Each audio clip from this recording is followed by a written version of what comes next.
मेरा ये आसन देखती हो, इस पर मैं बैठूं या कोई और, मुझे कोई अंतर नहीं पड़ता। परंतु एक समय था जब ब्रह्मदेव को इस प्रकार की तुच्छ बातों से बहुत बड़ा अंतर पड़ता था। भौतिक सुख संसाधन उन्हें अत्यंत प्रभावित करते थे। आपका तात्पर्य क्या है?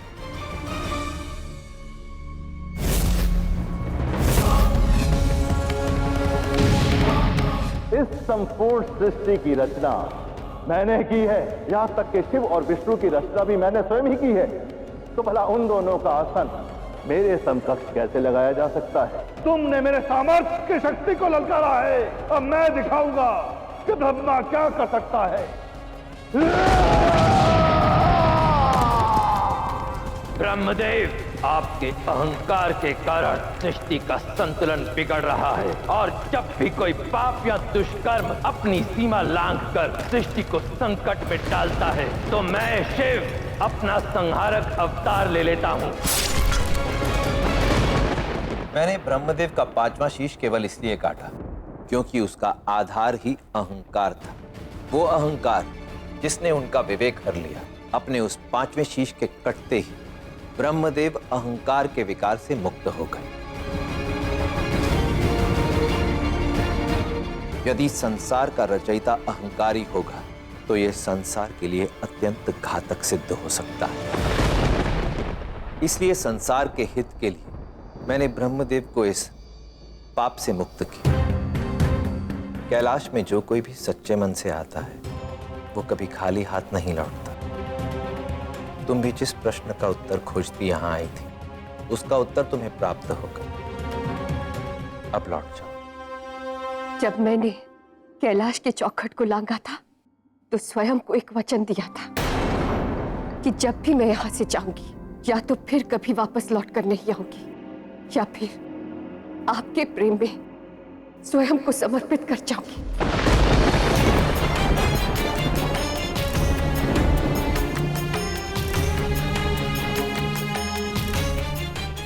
हे अग्निदेव, मैं दक्ष पुत्री सती आपका आवाहन करती हूँ।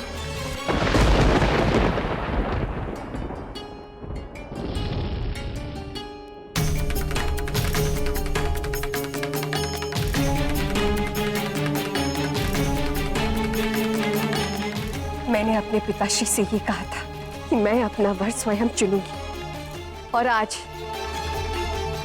दक्ष पुत्री सती अग्नि को साक्षी मानकर आपको अपना वर चुनती है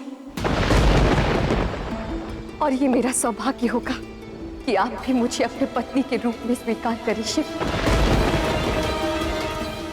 मैं आपकी भावनाओं का सम्मान करता हूं,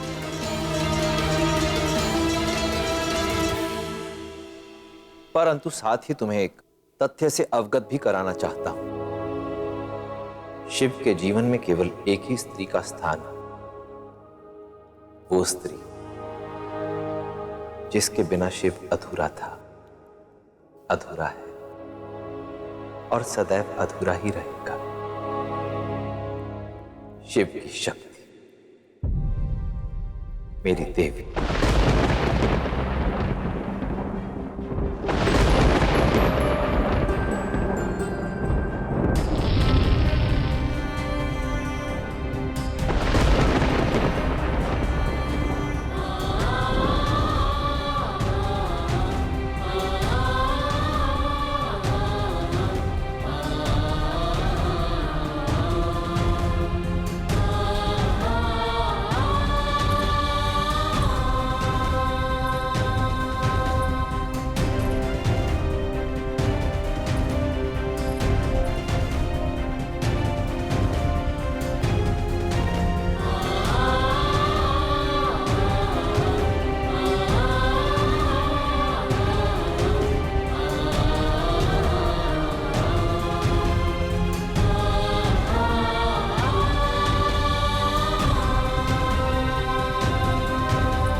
ये नहीं हो सकता।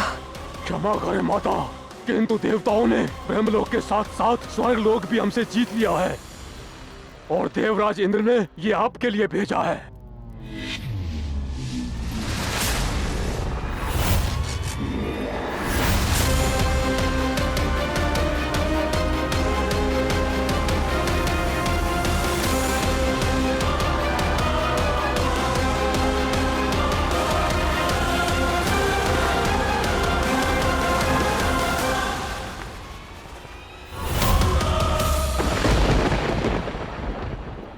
देवराज इंद्र ने कहा है कि आप ये इंद्रासन पाताल लोक में रख सकती हैं, क्योंकि आपकी भांति देवताओं के लिए ये युद्ध हारे हुए इंद्रासन को पुनः प्राप्त करना नहीं था, बल्कि उनके लिए ये धर्म युद्ध था, ताकि स्वर्ग और पाताल लोक के निर्माण के समय देवी ने इन लोकों के निर्माण के लिए जो सीमा निर्धारित की थी उनकी पुनर्स्थापना की जा सके।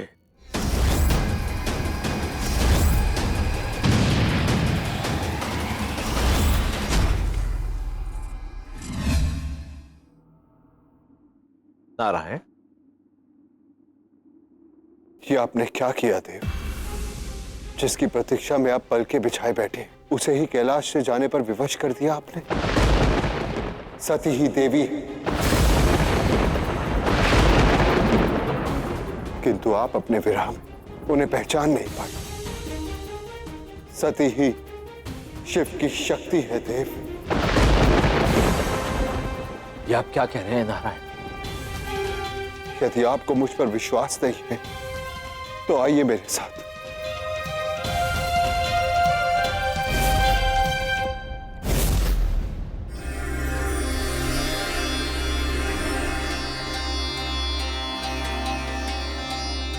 स्वयं देख लीजिए देव, देवी के जाने पर जैसे आपने वैराग्य को अपनाया था वैसे ही कैलाश ने हिम को ओढ़ लिया था, किंतु आज जब सती के पग कैलाश पर पड़े तो कैलाश ने अपनी दृढ़ता का त्याग कर दिया और मानसरोवर पुनः शीतल सरोवर बन गया।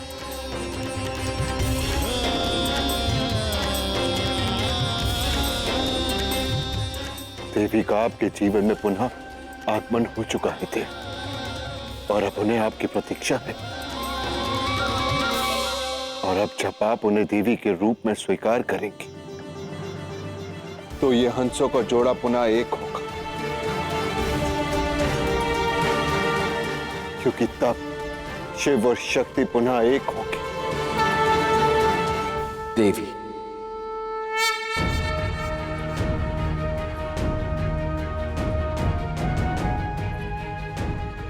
शिव के जीवन में केवल एक ही स्त्री का स्थान है, वो स्त्री जिसके बिना शिव अधूरा था, अधूरा है और सदैव अधूरा ही रहेगा।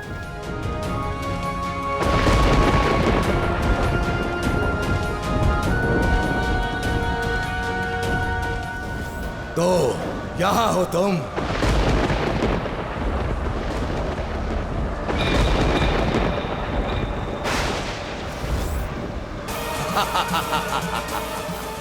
कौन हो तुम? चले जाओ यहाँ से। चला जाऊंगा, किंतु तुम्हें अपने साथ ले जाने के बाद। दैत्य माता दीति,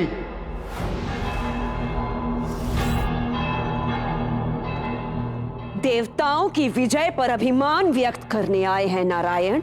नहीं दीति, मैं तो तुम्हें सावधान करने आया हूं कि शिव और शक्ति को दूर करने की चेष्टा करके तुम अग्नि के साथ खेल रही हो। अब भी समय है, देवी के प्रति अपनी घृणा त्याग दो और अपनी संतानों के साथ पाताल लोक में जीवन व्यतीत करो। जब तक देवी मुझे और मेरे पुत्रों को वो नहीं दे देंगी जिससे हमें वंचित रखा गया, मैं नहीं रुकूंगी।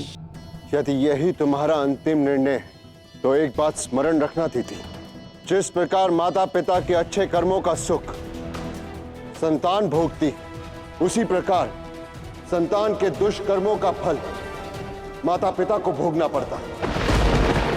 इसलिए अपने कर्मों का चुनाव सोच समझ कर करना।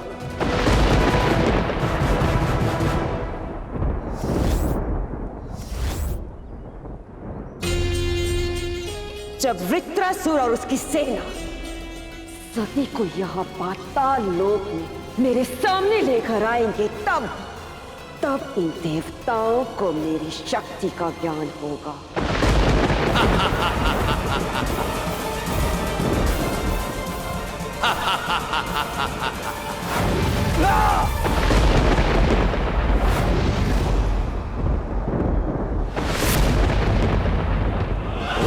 शिवम शिवा, ओम शिवम शिवा।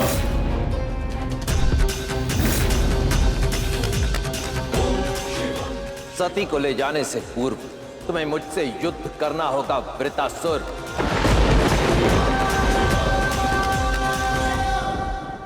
मैं वज्रांग नहीं हूं जिसे तुम बड़ी ही सरलता के साथ अपने त्रिशूल से शक्तिहीन कर सकते हो। मैं वृत्तासुर हूं। मैं जो चाहूं वो आकार ले सकता हूं।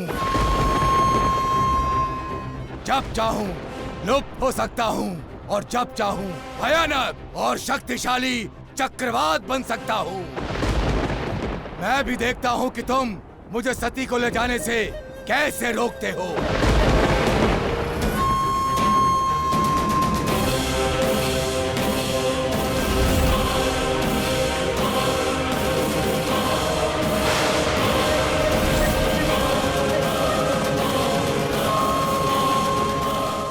सती, तुम पलाश के वृक्ष के पास जाकर मेरी प्रतीक्षा करो। तब तक मैं वृतासुर का अंत करता हूं। नहीं, मैं आपके साथ यही युद्ध करूंगी। पुरुषों को ऐसा क्यों लगता है कि विपदा के समय स्त्रियों को उनकी सहायता की आवश्यकता पड़ती है? मैं स्वयं अपनी रक्षा कर सकती हूं।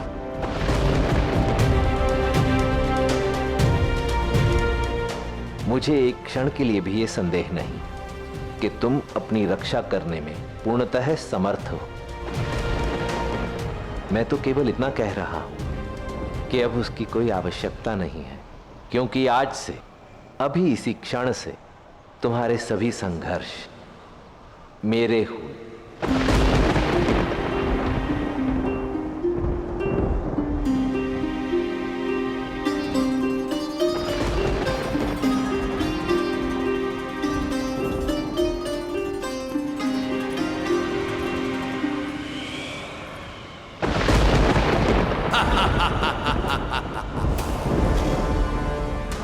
बंदी बना लो इसे।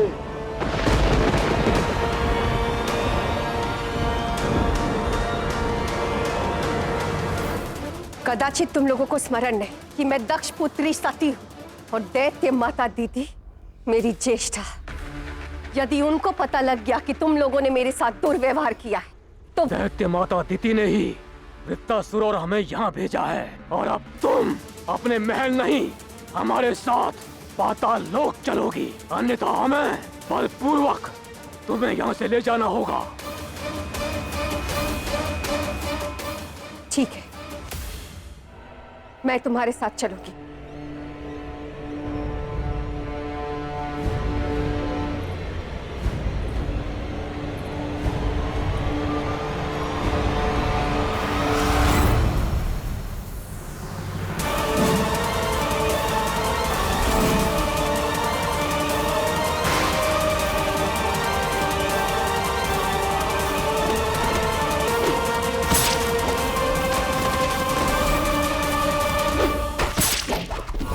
सती को उसके इच्छा के विरुद्ध कोई भी पाताल लोक नहीं ले जा सकता, स्वयं दैत्य माता दीति भी नहीं।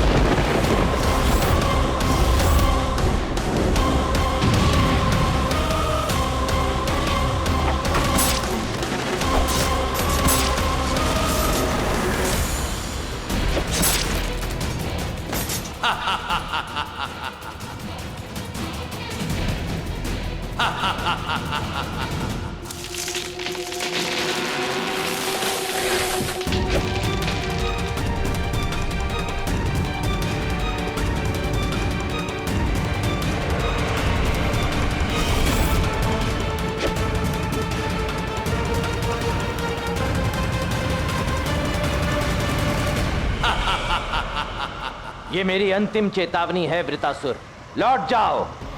अन्यथा आज तुम्हारा अंत निश्चित है। होगे तुम सृष्टि के संहारक, किंतु मेरा काल तुम नहीं बन सकते शिव।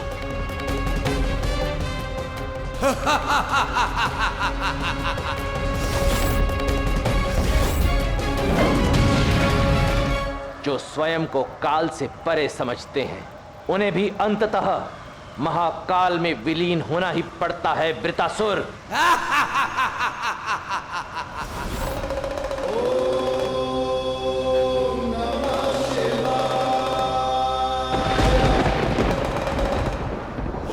शिवम शिवा ओम शिवम शिवा यक्षस्वरूपाय जटाधराय श्रीनाथहस्ताय सनातनाय सूर्याय देवाय दिगंबराय तस्मैकाराय नमः शिवाय ओम नमः शिवाय यक्षस्वरूपाय जटाधराय श्रीनाथहस्ताय अपने अंत के लिए सज्ज हो जाओ वृतासुर।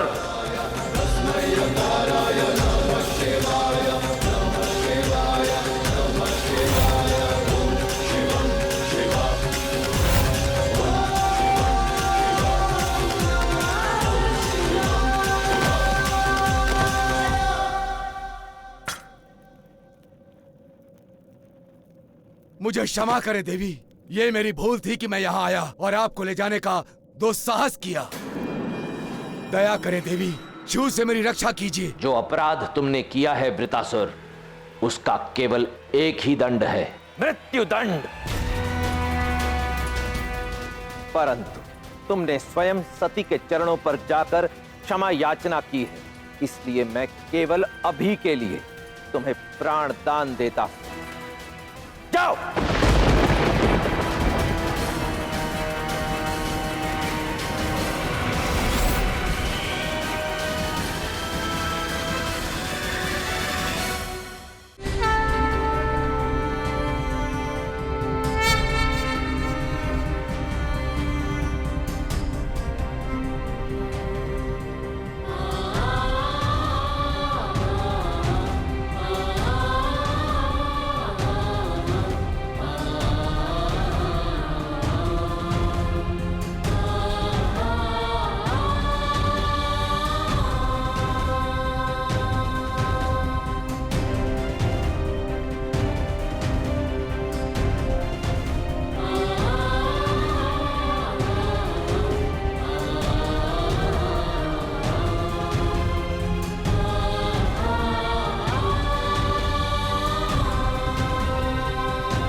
आपने तो कहा था कि आपके जीवन में केवल एक ही स्त्री का स्थान है, आपकी शक्ति, आपकी देवी। मुझे ये त्रिशूल धारण करने की प्रेरणा तुम ही ने दी।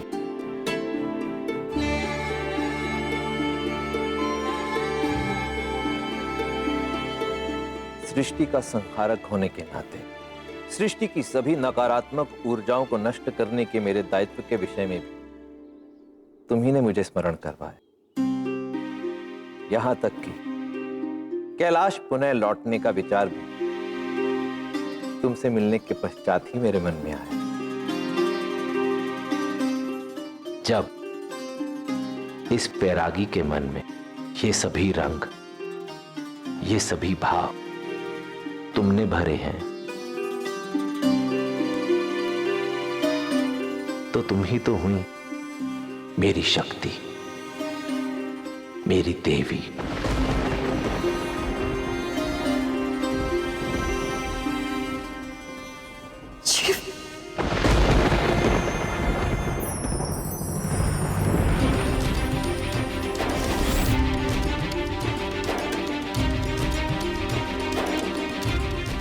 सती, मेरी शक्ति, मेरी देवी।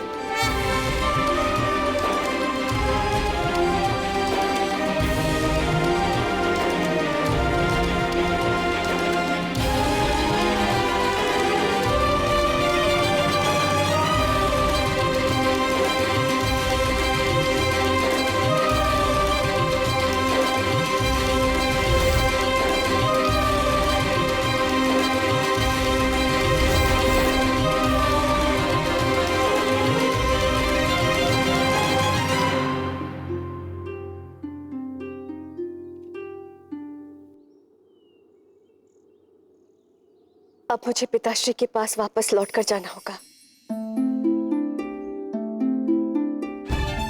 उन्हें ये आभास कराना होगा कि आपके प्रति उनकी घृणा व्यर्थ है, आधारहीन है। और जब वो ये समझ जाएंगे तब उन्हें जाकर आभास होगा कि उनकी पुत्री के लिए आपसे श्रेष्ठ वर और कोई नहीं हो सकता।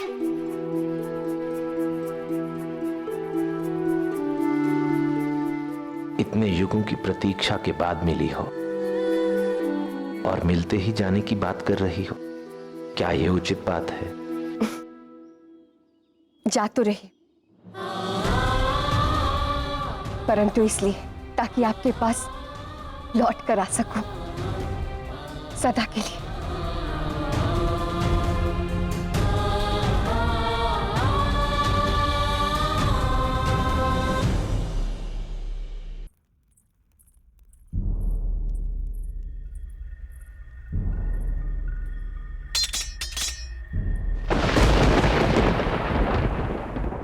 ये कैसा दुस्साहस है?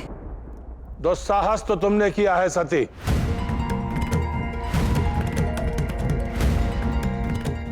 घर की इस चौखट को पार करते समय तुमने एक बार भी नहीं सोचा अपने पिता की इच्छा के विरुद्ध तुम उस कपाली शिव को मिलने चली गई।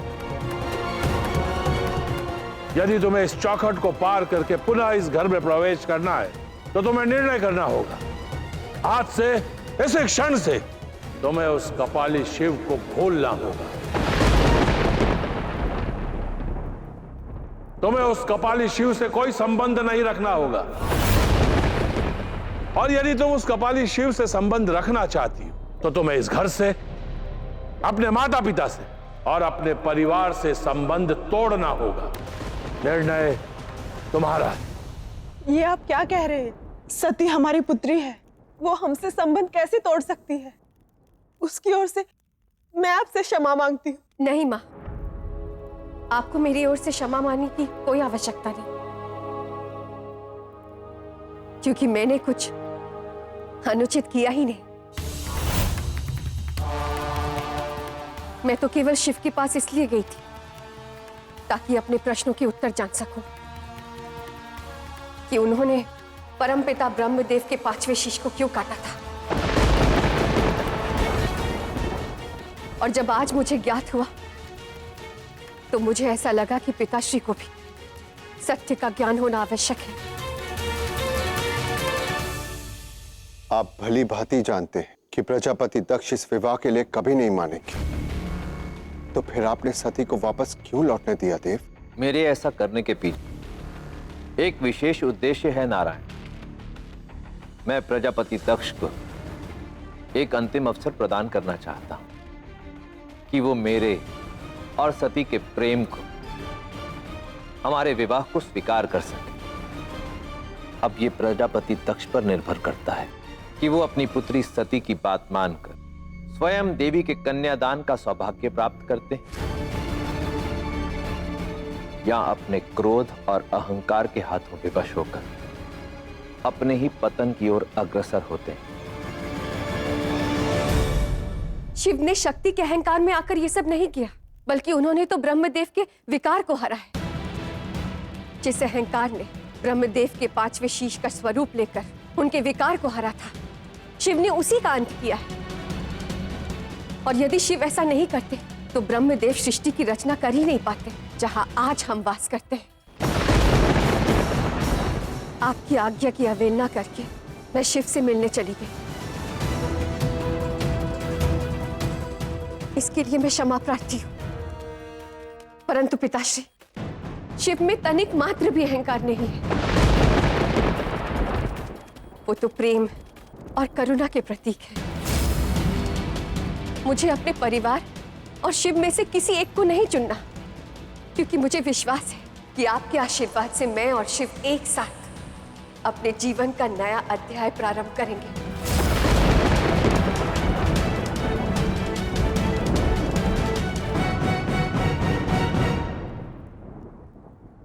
आने दो उसे।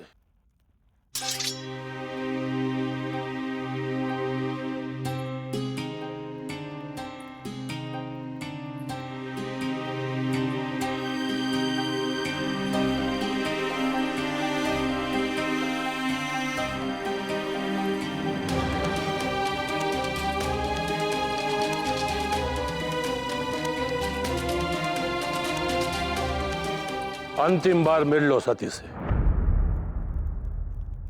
क्योंकि आज से सती मेरे लिए मर चुकी है।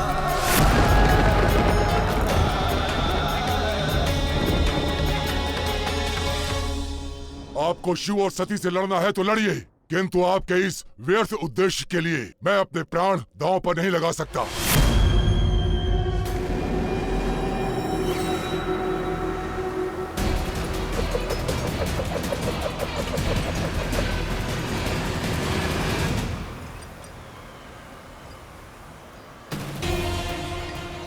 ये क्या कर रही हैं आप? क्या लगा था तुम्हें? तुम में इतनी शक्ति आ गई है कि तुम मेरी दैत्य माता दीति के आदेश की अवहेलना करोगे?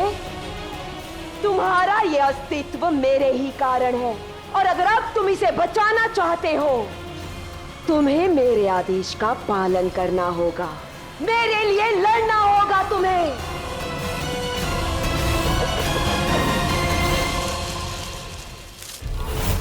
सती और शिव के पास आने के कारण एक साथ मैंने बहुत कुछ खो दिया है।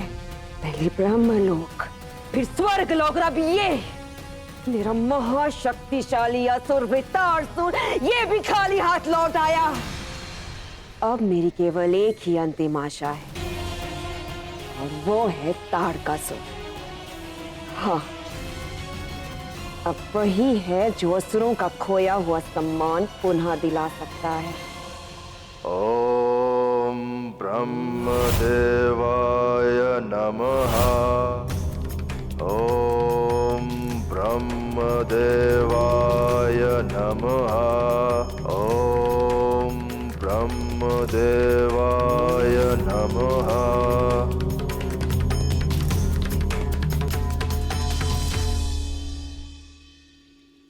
तुम्हारी तपस्या फलित हुई तारकासुर।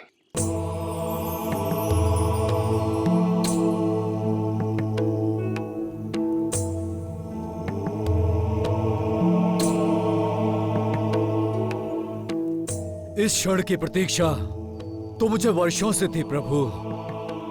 मुझे तो विश्वास ही नहीं हो रहा है कि अंततः मुझे आपके दर्शन हो रहे हैं। जो वरदान पाने के लिए तुमने इतना कठिन तप किया है, उस वरदान को सोच समझकर मांगना तारकासुर, अन्यथा इस वरदान से प्राप्त पुण्य भी तुम्हें तुम्हारे दुर्भाग्य से बचा नहीं पाएंगे।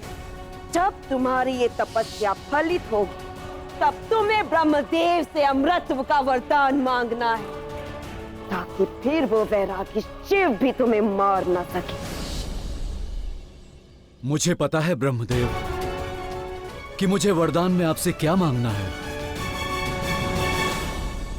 वो कपाली शिव तुम्हें अपनी बातों से भ्रमित कर सकता है, किंतु मुझे नहीं। मैं शिव को, उसकी सत्यता को भली भांति जानता हूं, और उसके प्रति मेरे विचार बदलने वाले नहीं हैं। आर्य, सती के पक्ष में मैं एक शब्द भी नहीं सुनना चाहता। सती के लिए मुझे जो निर्णय लेना था, मैं ले चुका हूं।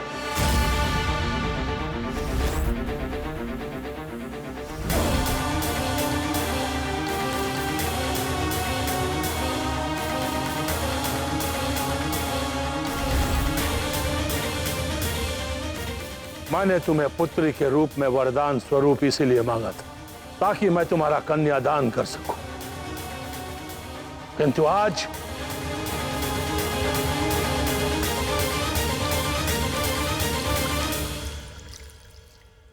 इस अग्नि के समक्ष मैं तुम्हारे नाम का तर्पण करता हूं।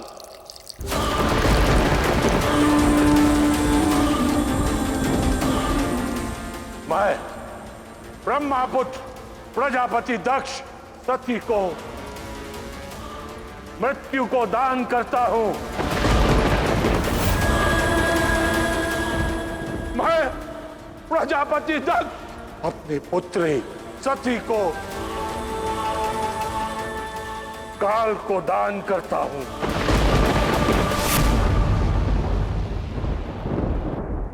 ग्रहण कीजिए। ओम शिवम शिवा, ओम शिवा ओम शिवम शिवा ओम शिवम शिवा ओम शिवम शिवा।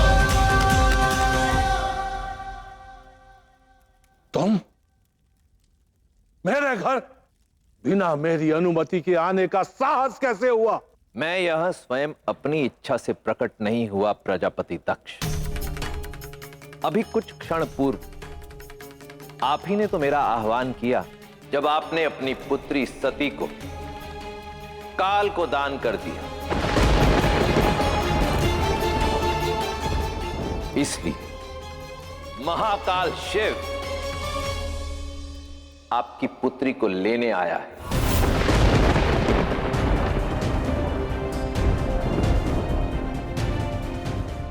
अपने साथ कैलाश ले जाने के लिए।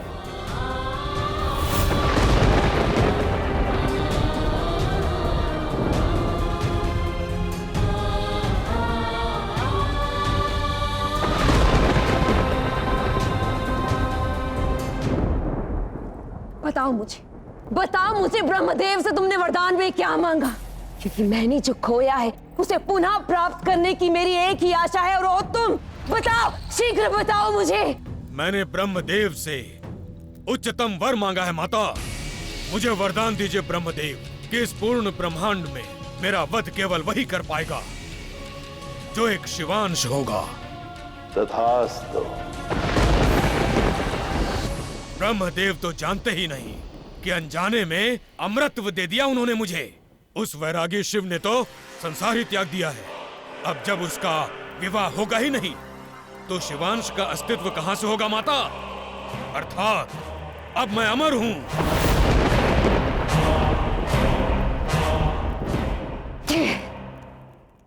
अमर नहीं, मूर्ख हो तुम, मूर्ख। अरे ब्रह्मदेव से कोई अस्त्र शस्त्र मांगते, कोई कवच मांगते, कोई ऐसा वरदान मांगते जिससे हम वो पुनः जीत सकते थे जो उन देवताओं ने हमसे छीना है। लेकिन तुम ऐसा वरदान मांग के आए हो जिसका कोई औचित्य ही नहीं है। क्योंकि वो शिव अब वैरागी नहीं रहा। सती के साथ गृहस्थ होने वाला है वो। उन दोनों के विवाह के प्रबंध चल रहे हैं।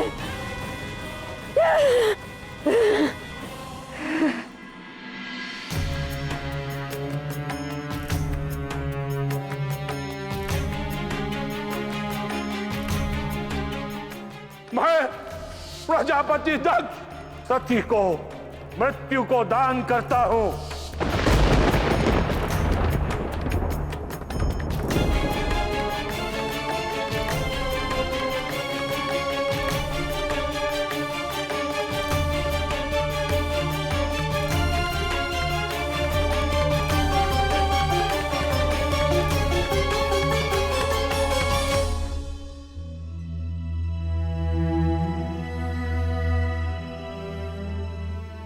जानते थे, आज मुझे ऐसा लग रहा था जैसे आज का सूर्योदय मेरे जीवन का सबसे आनंदमय सूर्योदय होगा, जहां मेरे माता पिता के आशीर्वाद के साथ उस व्यक्ति के भी संबंध का साथ होगा जिससे मैंने प्रेम किया। परंतु विडंबना देखी, पति का हाथ पकड़ा तो माता पिता के आशीष का साथ छूट गया।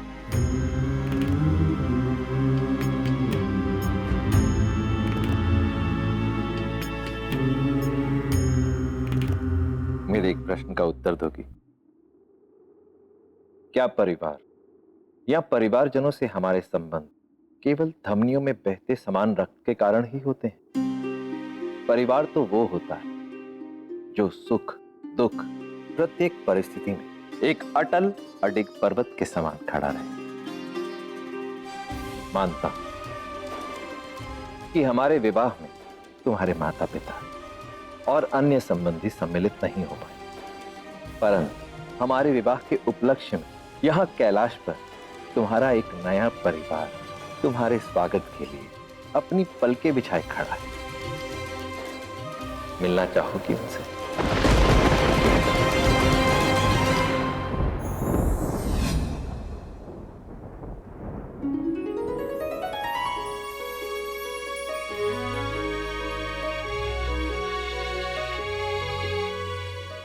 विवाह में तुम्हारा श्रृंगार स्वयं देवी लक्ष्मी करेंगी। और इतना ही नहीं, कैलाश पर इस विवाह में सम्मिलित होने के लिए आने वाले सभी अतिथियों का स्वागत स्वयं देवी सरस्वती करेंगे।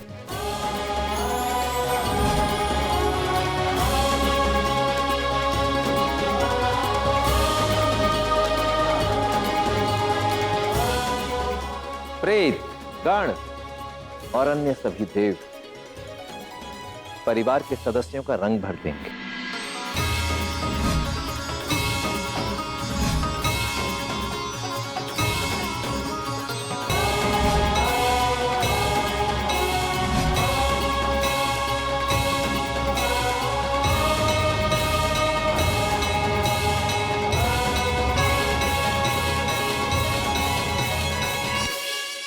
इस सृष्टि का संचालक होने के नाते मैं इस सृष्टि के सभी कार्य को वहन करना जानता हूं, किंतु एक कार्य करने के लिए मैं अधिक आतुर हूं और उसके लिए मुझे आपकी अनुमति की आवश्यकता है।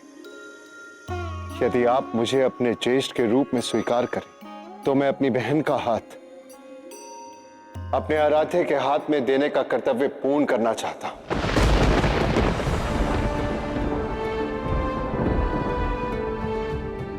मुझे यह सौभाग्य प्रदान करें।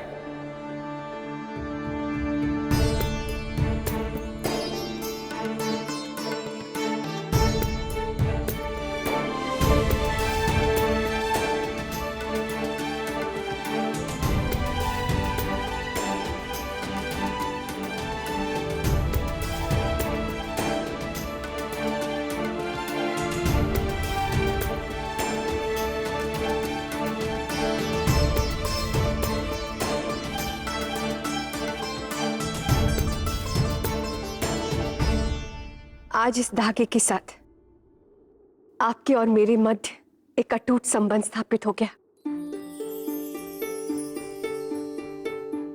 आज से आप मेरे ज्येष्ठ हुए और मैं आपकी बहन।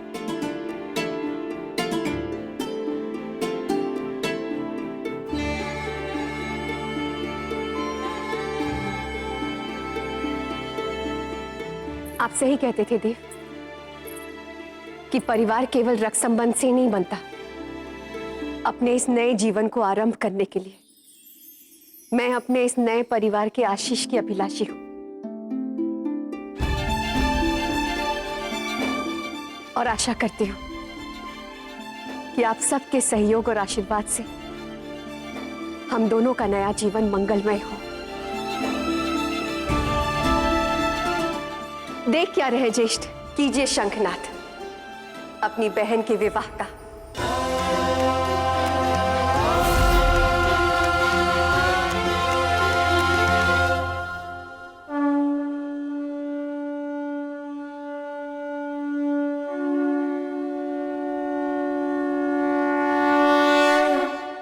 शिव और सती के जीवन के इस मंगल दिन को मैं अमंगल कर दूंगी।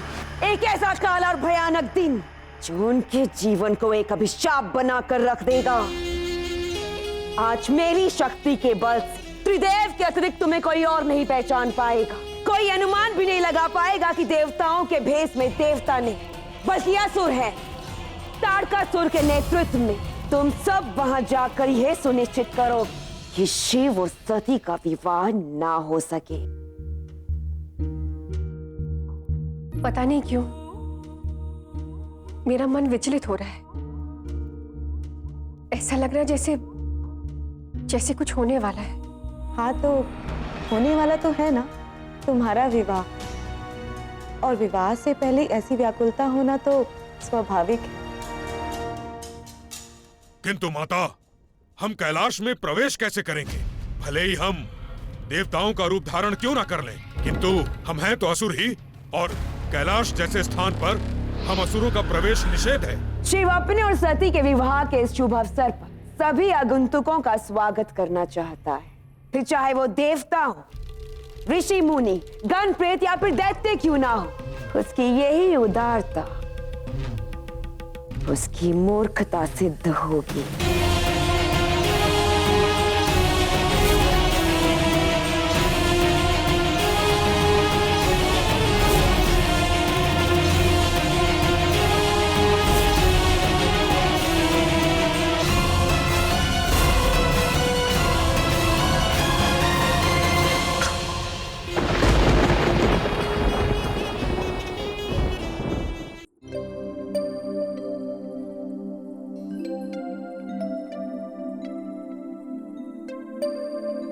मैं इस विवाह की अग्नि को भंग करता हूं। तुम लोग जाकर उस सती का हरण कर लाओ।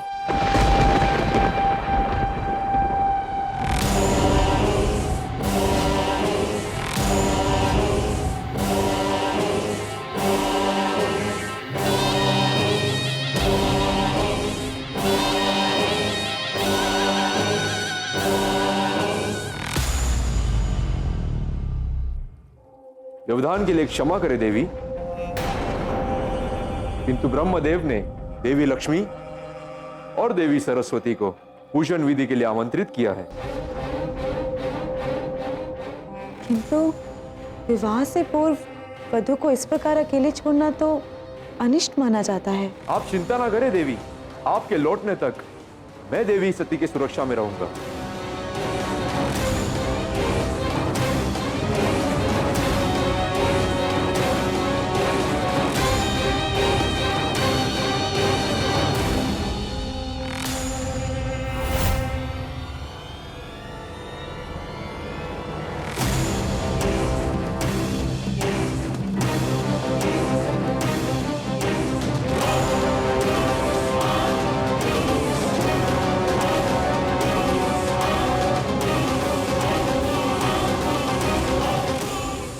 मेरा असुर रक्त जब इस अग्नि से मिलेगा तो ये अग्नि अपवित्र हो जाएगी। तत्पश्चात शिव और सती का ये विवाह खंडित होगा।